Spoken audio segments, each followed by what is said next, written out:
Graça e paz, galerinha aqui do canal Café no Cinto. Uma boa tarde para vocês, quase noite aqui em Santa Maria. Cheguei numa caminhadinha agora, dei uma caminhada. Daqui a pouco tem uma aulinha agora de noite e de novo. Uma aula para a galera de tarde. Só veio os fome treinar, né?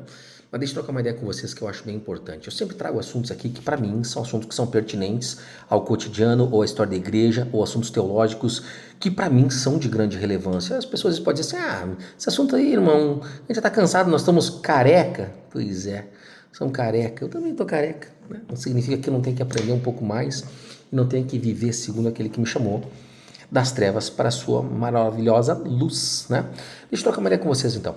Amados, curta, comenta e compartilha aqui. Te inscreve, te inscreve, vai ajudar a gente a trocar uma ideia legal aqui. Espero que esse assunto seja pertinente a vocês, porque para mim é, e me confrontou durante muito tempo, e eu tenho conversado com muitos amigos e tenho feito eles pensarem sobre isso.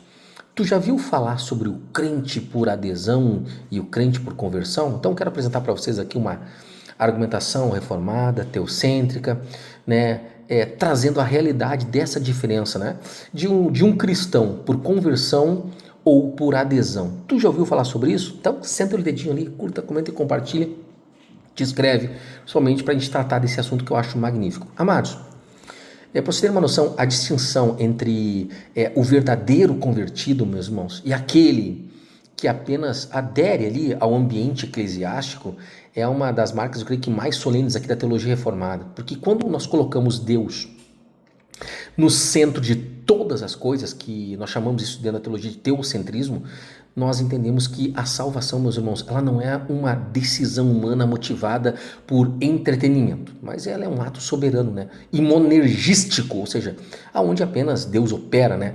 Na graça divina. Se graça é favor imerecido, tu participa com o que na graça? É graça, tu não merece. Entende? Então, eu quero estruturar com vocês aqui essa argumentação aqui, à luz das escrituras, da soberania de Deus e da epistemologia cristã. Vamos tratar de um ponto que eu acho muito curioso e que deve fazer vocês refletir sobre isso. O cristão por adesão, as presas do entretenimento. Essa é uma realidade. Presas do entretenimento. Porque, irmãos, pensa comigo. O cristão por adesão é aquele que ele foi atraído. Não pela glória de Cristo ou pelo peso do seu próprio pecado, mas pelos subprodutos sociais aqui da comunidade religiosa da onde ele congrega. Então, o futebol, muitas vezes a terça-feira, o ciclo de amigos, o namoro, uma namoradinha que ele encontrou na igreja lá, ou o grupo de teatro também na igreja, ou até o profissionalismo da banda, né? Então, quando a igreja, ela substitui, e tem muitas que têm feito isso, né? O escândalo da cruz, pelo marketing para encher bancos, meus irmãos, ela deixa o quê? De pescar homens e ela passa o quê? A fabricar aquilo que o teólogo puritano, que eu acho que os irmãos devem conhecer, John Owen, ele chamava de falsos professores. Então, o perigo espiritual disso, meus irmãos, é catastrófico. Porque essas estratégias, eu creio que chamaríamos de pragmáticas, elas geram o quê? Pessoas que amam a estrutura da igreja, mas elas odeiam o Deus da igreja, entende? Então, eles entram na categoria descrita por Jesus lá no Sermão do Monte. Mas muitos me disseram naquele dia: Senhor, Senhor, não profetizamos em teu nome, e em teu nome não expulsamos demônios, e em teu nome não fizemos muitos milagres? Então lhes direi, lembra? Então lhes direi claramente: nunca vos conheci. Apartai-vos de mim, vós que praticais a iniquidade. Lá em Mateus 7, do 22 ao 23. Então essas pessoas, meus irmãos, não falharam por falta de atividade religiosa. Elas falharam porque a sua adesão era puramente humana e irracional. O fundamento era a areia do entretenimento, não a rocha da regeneração, entende? Outro ponto que a gente tem que pensar e refletir muito sobre isso é o cristão por conversão, que é o oposto do cristão por adesão, né? Que no cristão por conversão existe uma coisa que nós chamamos do chamado eficaz. Porque em contraste absoluto, né, com o primeiro, o verdadeiro cristão ele não foi seduzido, né, por uma técnica ali de crescimento de igreja, que acontece muito nas igrejas, né? Ele foi resgatado, meus irmãos, pelo poder do Evangelium, né? Então, na perspectiva teocêntrica reformada, para você ter uma noção, o homem natural, ele está espiritualmente morto ali em seus delitos e pecados, como diz lá em Efésios 2:1, né? Irmãos, atentem, porque um cadáver, ele não responde ao futebol, ao teatro ou à boa música. A conversão real, ela acontece quando Deus, por meio do Espírito Santo e da pregação da sua palavra, porque a fé vem pelo ouvir e ouvir a palavra de Deus, ele quebra as muralhas da resistência humana. E é o que a teologia chama de chamada eficaz.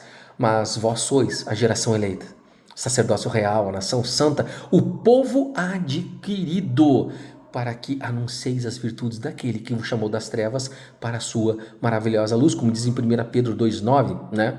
Então Deus, meus irmãos, ele não pede permissão, ele vivifica ele substitui o coração de pedra lá por um coração de carne, como diz em Ezequiel 36, versículo 26, né? Então, o verdadeiro convertido, ele não vai à igreja para consumir o que ela oferece. Ele vai porque ele foi reconciliado com o Criador e agora ele deseja adorar esse Criador em espírito e em verdade.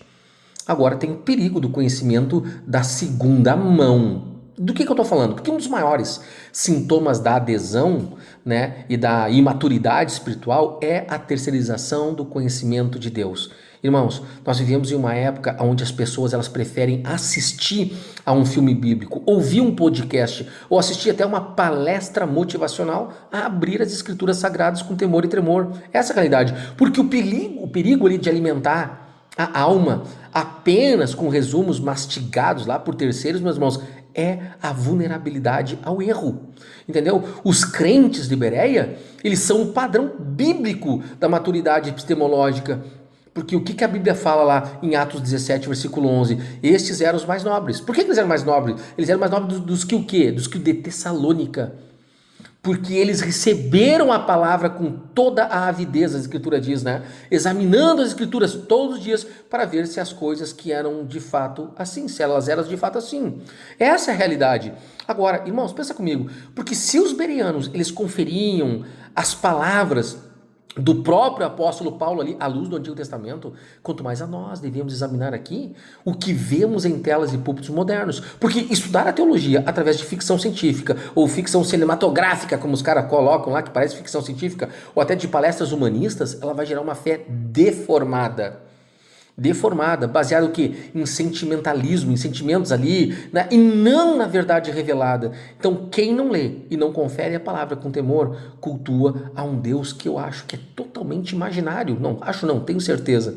Agora, presta atenção porque existe a maturidade epistemológica e a ilusão do cristianismo online. Porque, irmãos, olha só, epistemologicamente, isso na estrutura de como conhecemos e nós validamos a verdade, não existe meio termo na realidade cristã. Ou Deus é o Senhor absoluto de toda a tua vida, ou ele não é o teu Senhor. Porque, pensa comigo, porque a verdade bíblica ela exige o quê? Uma coerência interna absoluta.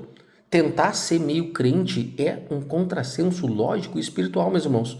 Porque como o C.S. Lewis, já ouviu falar sobre C.S. Lewis, das Crônicas de Nárnia? Pois é, ele pontuou que Cristo não nos deu a opção de acharmos que ele era apenas um grande mestre moral, meus irmãos. Ou ele é o Senhor, ou ele é um lunático, ou o próprio demônio do inferno. Essa é a realidade. Porque essa maturidade, ela atinge o seu ápice na ilusão moderna da igreja online, ou da ceia virtual. Então a tecnologia, meus irmãos, ela pode transmitir informação, mas não substitui a koinonia. O que é koinonia? Até tem um ministério chamado Ministério Koinonia, ou seja, Ministério da Comunhão. Então a salvação ela se manifesta historicamente na encarnação de Cristo e a vida cristã se manifesta fisicamente no corpo local. Eu quero que tu preste atenção, porque isso é muito perigoso, porque a ceia do Senhor, ela não é um lanche, né, místico, individual, em frente a uma tela de 42 polegadas, ou de 50, ou de 60, não interessa, ela é um ato corporativo. Paulo diz, né, visto que há um só pão, nós, que somos muitos, somos um só corpo, pois todos participamos de um único pão. Está escrito 1 Coríntios lá, 10, 7. Outro é a vida de santificação, porque ela exige, meus irmãos, uns aos outros. Porque suportar uns aos outros, confessar pecados uns aos outros, carregar as cargas uns aos outros ali, uma tela de computador, meu irmão, não exige renúncia. Ela não confronta, ela não vai te confrontar. Entendeu? Ela não vai bater de frente com o egoísmo e não permite o exercício do amor sacrificial. Eu creio com todo o meu coração que nenhum artifício virtual ou adesão social ela pode salvar. A verdadeira maturidade cristã, meus irmãos, ela reconhece que nós fomos salvos de forma teocêntrica, porque por Deus e para a glória desse Deus, porque dele, por ele e para ele são todas as coisas. Né? Então, para vivermos o quê? De uma forma comunitária, né? E encarnada, confessando o quê? A verdade com temor, tremendo diante da sua santa palavra, meus irmãos, e servindo aos santos na realidade que nós chamamos do dia a dia. Né?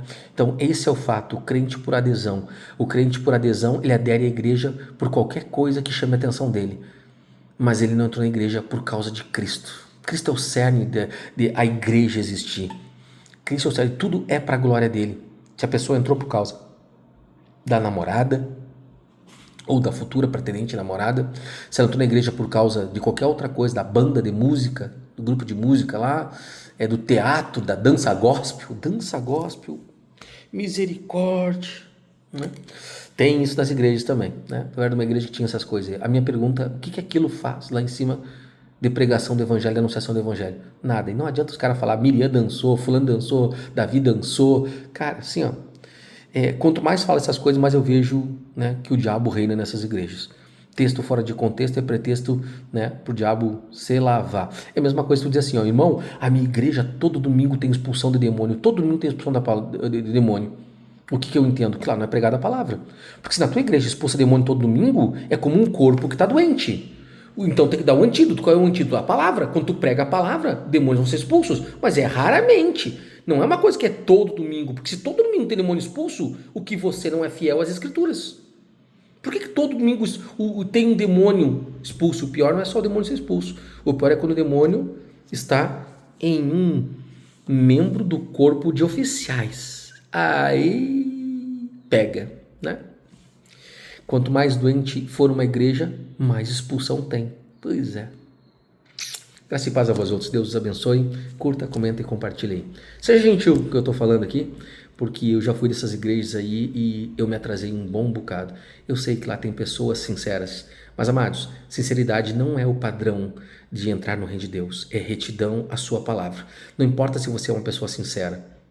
Cristo não pediu para você ser sincero, ele pediu para você ser reto às palavras de Deus, às palavras do Pai, às palavras dele, daquilo que estava sendo tratado. Então, aos santos não convém contender. Graça e paz a vós outros, meus irmãos. Espero que os irmãos cresçam, né, aqui e compartilhem também, que faz parte do nosso, da nossa subserviência àquele que nos chamou, né, das trevas para a sua maravilhosa luz. Abraço a todos.